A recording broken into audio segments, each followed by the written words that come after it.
पार्श्वे दंडकारण्ये एवं सकलगुणा विशेषेण विशिष्टायां शुभतिथौ धर्मार्थ काममोक्ष न विद्यते आवाहेषु तान् सर्वान् इदमस्तु तिलोदकं ഒരിക്കൽ കൂടി ഘോരേ കുംഭീഭാഗേ ച രൗരവേ തേഷാം ഉദ്ധരണാർത്ഥായ ഇമം പിണ്ഡം ദദാമ്യഹം. ആദ്യം വെച്ച പിണ്ഡത്തിന്റെ ഇടത് ഭാഗത്ത്, ആദ്യം നമ്മൾ വെച്ചതിന്റെ ഇടത് ഭാഗത്ത് നാലാമത്തെ പിണ്ഡം എടുത്തോ. ഓം ഉത്സന്ന കുലകോടീനാം സപ്തദീപ നിവാസിനം ധർമ്മപിണ്ഡ മയാ ദത്ത അക്ഷയ ഉപദിഷ്ടം. ആദ്യം വെച്ച പിണ്ഡത്തിന് നേരെ താഴെ വെച്ചു അടി എന്നിട്ട് മന്ത്രം ചൊല്ലുക. ഓം നമോ ഭഗവതേ പിണ്ഡാനാം പിണ്ഡശേഷം ഉപരിപിണ്ഡം അശേഷം നമ. എല്ലാത്തിലും ഇതമസ്തു തിലോദകം നമ ഒഴിച്ചു. ഇനി ഗ്ലാസും വെള്ളമൊക്കെ താഴെ വയ്ക്കുക. പുഷ്പം കംപ്ലീറ്റ് എടുത്തിട്ട് എണീറ്റ് നിന്നോളൂ. ഇലയിലുള്ള പുഷ്പം പൂർണ്ണമായിട്ടും എടുക്കുക, എണീറ്റ് നിൽക്കുക. എണീറ്റ് നിന്നിട്ട് പിണ്ഡപ്രദക്ഷിണമാണ്. അപ്പോൾ പിണ്ഡപ്രദക്ഷിണമായിട്ട് സങ്കല്പിച്ച് നിൽക്കുന്നിടത്ത് നിന്നിട്ട് 3 പ്രാവശ്യം ഒന്ന് കറങ്ങിയാൽ മതി. മന്ത്രം ഞാൻ ചൊല്ലിക്കോളാം.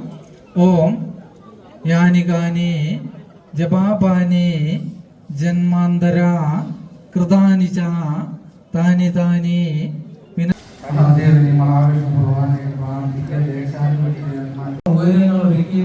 പിതൃപൂജ നടത്താൻ ആഗ്രഹിക്കുന്നവർ കൗണ്ടറിൽ നിന്നും പിതൃപൂജയ്ക്ക് രസീത് എടുത്ത് ക്ഷേത്ര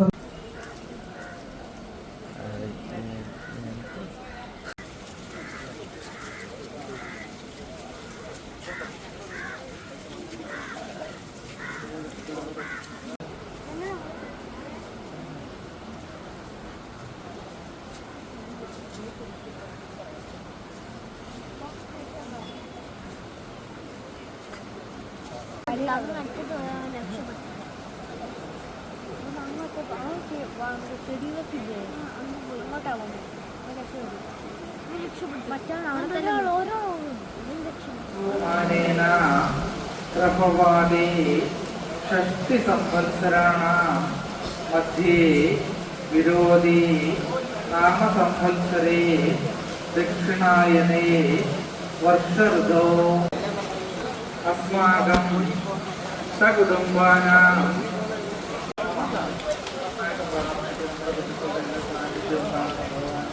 ब्रह्मसम्भोदेवं देवर्षिर्मानवा ब्रह्मभुवनालोकान् इदमस्तु विलोदनं वंश भवामदीया फलैवाश्रिता अहं വദാമി. അടുത്ത് വെച്ചു ഇലയുടെ മുഖ്യ ഭാഗത്ത് വയ്ക്കുക. ശേഷം രണ്ടാമത്തെ പിണ്ട എടുക്കുക. അതിനുശേഷം നമ്മുടെ ഗ്ലാസ്സിലുള്ള വെള്ളം കുറേശ്ശെ വലത് കൈയിലേക്ക് ഒഴിക്കുക. സകലം പരസ്മൈ നാരായണായേതി സമർപ്പയാമി.